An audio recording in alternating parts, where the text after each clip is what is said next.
Welcome back to The Bible in a Year, where we journey through the scriptures one day at a time.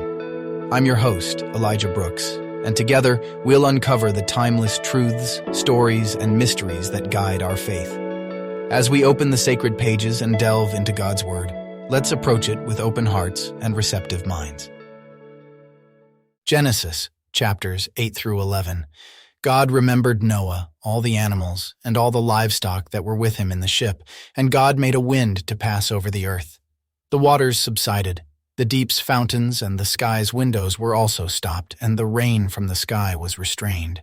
The waters continually receded from the earth. After the end of 150 days, the waters receded. The ship rested in the 7th month, on the 17th day of the month, on Ararat's mountains.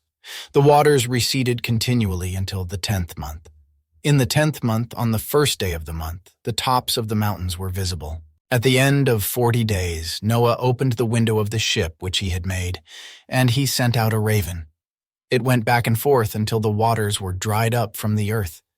He himself sent out a dove to see if the waters were abated from the surface of the ground, but the dove found no place to rest her foot, and she returned into the ship to him, for the waters were on the surface of the whole earth.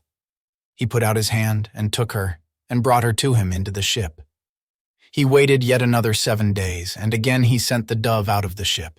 The dove came back to him at evening, and behold, in her mouth was a freshly plucked olive leaf. So Noah knew that the waters were abated from the earth. He waited yet another 7 days and sent out the dove, and she didn't return to him any more. In the 601st year, in the 1st month, the 1st day of the month, the waters were dried up from the earth. Noah removed the covering of the ship and looked. He saw that the surface of the ground was dry. In the 2nd month, on the 27th day of the month, the earth was dry. God spoke to Noah, saying, "Go out of the ship, you, your wife, your sons, and your sons' wives with you. Bring out with you every living thing that is with you of all flesh, including birds, livestock, and every creeping thing that creeps on the earth, that they may breed abundantly in the earth and be fruitful and multiply on the earth." Noah went out with his sons, his wife, and his sons' wives with him. Every animal, every creeping thing, and every bird, whatever moves on the earth after their families, went out of the ship. Noah built an altar to Yahweh, and took of every clean animal and of every clean bird, and offered burnt offerings on the altar. Yahweh smelled the pleasant aroma. Yahweh said in his heart, "I will not again curse the ground any more for man's sake, because the imagination of man's heart is evil from his youth. I will never again strike every living thing as I have done. While the earth remains, seed time and harvest, and cold and heat, and summer and winter, and day and night will not cease." God blessed Noah and his sons and said to them, "Be fruitful, multiply, and replenish the earth. The fear of you and the dread of you will be on every animal of the earth and on every bird of the sky. Everything that moves along the ground and all the fish of the sea are delivered into your hand. Every moving thing that lives will be food for you. As I gave you the green herb, I have given everything to you. But flesh with its life, that is, its blood, you shall not eat. I will surely require accounting for your life's blood. At the hand of every animal I will require it. At the hand of man, even at the hand of every man's brother, I will require the life of man.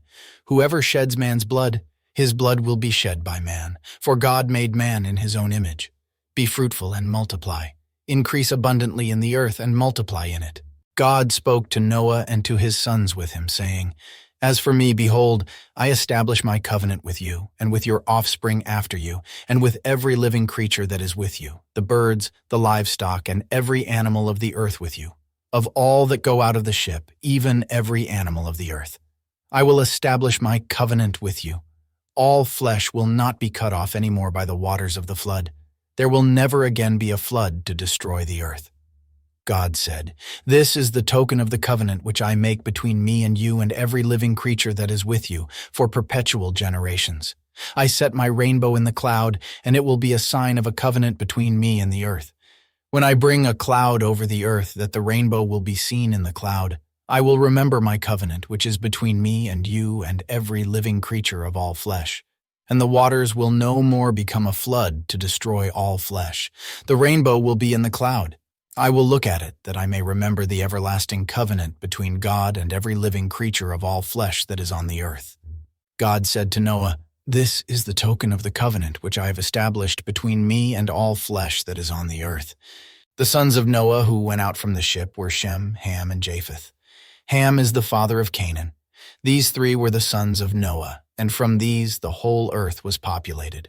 Noah began to be a farmer and planted a vineyard. He drank of the wine and got drunk. He was uncovered within his tent. Ham, the father of Canaan, saw the nakedness of his father and told his two brothers outside. Shem and Japheth took a garment and laid it on both their shoulders, went in backwards, and covered the nakedness of their father. Their faces were backwards, and they didn't see their father's nakedness. Noah awoke from his wine and knew what his youngest son had done to him. He said, "Canaan is cursed. He will be a servant of servants to his brothers." He said, "Blessed be Yahweh, the God of Shem. Let Canaan be his servant. May God enlarge Japheth. Let him dwell in the tents of Shem. Let Canaan be his servant." Noah lived 350 years after the flood. All the days of Noah were 950 years, and then he died. Now this is the history of the generations of the sons of Noah and of Shem, Ham, and Japheth. Sons were born to them after the flood. The sons of Japheth were Gomer, Magog, Madai, Javan, Tubal, Meshech, and Tiras. The sons of Gomer were Ashkenaz, Riphath, and Togarmah. The sons of Javan were Elisha, Tarshish, Kittim, and Dodanim. Of these were the islands of the nations divided in their lands, everyone after his language, after their families, in their nations. The sons of Ham were Cush, Mizraim, Put, and Canaan. The sons of Cush were Seba, Havilah, Sabta, Rama, and Sabteka. The sons of Rama were Sheba and Dedan. Cush became the father of Nimrod. He began to be a mighty one in the earth. He was a mighty hunter before Yahweh. Therefore it is said, like Nimrod, a mighty hunter before Yahweh. The beginning of his kingdom was Babel, Erech, Akkad, and Calneh, in the land of Shinar. Out of that land he went into Assyria and built Nineveh, Rehoboth-ir, Calah, and Resen, between Nineveh and the great city Calah. Mizraim became the father of Ludim, Anamim, Lehabim, Naphtuhim, Pathrusim, Casluhim, which the Philistines descended from, and Caphtorim. Canaan became the father of Sidon, his firstborn. Heth, the Jebusites, the Amorites, the Girgashites, the Hivites, the Arkites, the Sinites, the Arvadites, the Zemarites, and the Hamathites. Afterward, the families of the Canaanites were spread abroad. The border of the Canaanites was from Sidon, as you go toward Gerar, to Gaza, as you go toward Sodom, Gomorrah, Admah, and Zeboyim, to Lasha. These are the sons of Ham after their families, according to their languages, in their lands and their nations. Children were also born to Shem, the elder brother of Japheth, the father of all the children of Eber. The sons of Shem were Elam, Asher, Arpachshad, Lud, and Aram. The sons of Aram were Uz, Hul, Gether, and Mash. Arpachshad became the father of Shelah. Shelah became the father of Eber. To Eber were born two sons. The name of the one was Peleg, for in his days the earth was divided. His brother's name was Joktan. Joktan became the father of Almodad, Sheleph, Hazarmaveth, Jerah, Hadaram, Uzal, Dikla, Obal, Abimael, Sheba, Ophir, Havilah, and Jobab. All these were the sons of Joktan. Their dwelling extended from Mesha as you go toward Sephir, the mountain of the east. These are the sons of Shem by their families, according to their languages, lands, and nations. These are the families of the sons of Noah by their generations, according to their nations. The nations divided from these in the earth after the flood.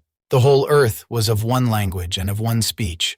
As they traveled east, they found a plain in the land of Shinar, and they lived there.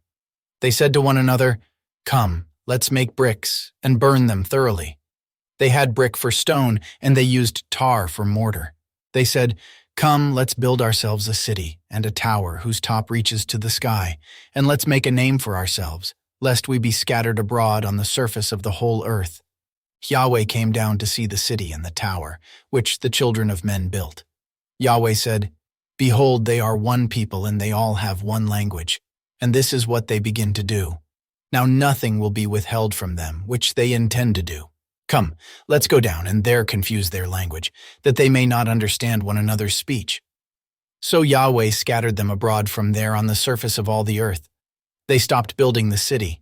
Therefore its name was called Babel, because there Yahweh confused the language of all the earth. From there Yahweh scattered them abroad on the surface of all the earth. This is the history of the generations of Shem.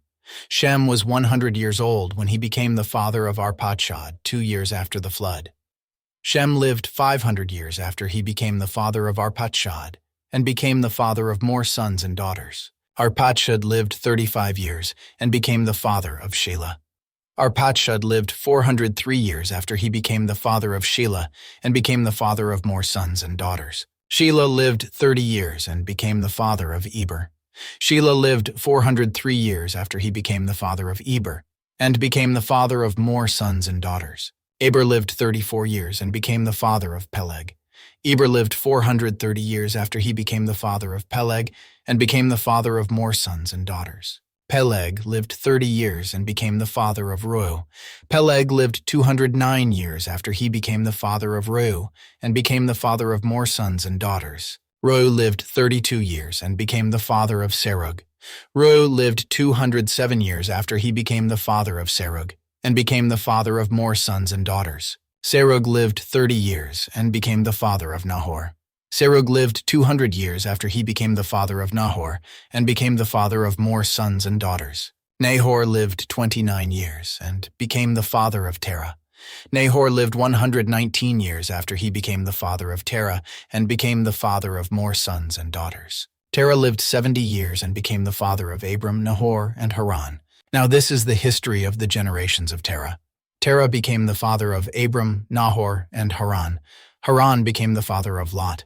Haran died in the land of his birth, in Ur of the Chaldees, while his father Terah was still alive. Abram and Nahor married wives. The name of Abram's wife was Sarai, and the name of Nahor's wife was Milcah, the daughter of Haran, who was also the father of Iscah. Sarai was barren. She had no child. Terah took Abram his son, Lot the son of Haran, his son's son, and Sarai his daughter-in-law, his son Abram's wife. They went from Ur of the Chaldees to go into the land of Canaan. They came to Haran and lived there. The days of Terah were 205 years. Terah died in Haran. Psalm 3. Yahweh, how my adversaries have increased. Many are those who rise up against me. Many there are who say of my soul, there is no help for him in God. Selah, but you, Yahweh, are a shield around me, my glory, and the one who lifts up my head. I cry to Yahweh with my voice, and he answers me out of his holy hill. Selah. I laid myself down and slept. I awakened, for Yahweh sustains me. I will not be afraid of tens of thousands of people, who have set themselves against me on every side. Arise, Yahweh. Save me, my God, for you have struck all of my enemies on the cheekbone. You have broken the teeth of the wicked. Salvation belongs to Yahweh. May your blessing be on your people, Selah. And so, dear listeners, we close another chapter in our journey through the Scriptures. We hope that today's passage has enlightened your spirit, and that you carry its wisdom with you throughout your day. Thank you for joining us on The Bible in a Year. Remember, the Word of God is a light unto our path, guiding us, inspiring us, and drawing us closer to Him with every verse. We invite you to join us again tomorrow as we continue our exploration of the Holy Bible.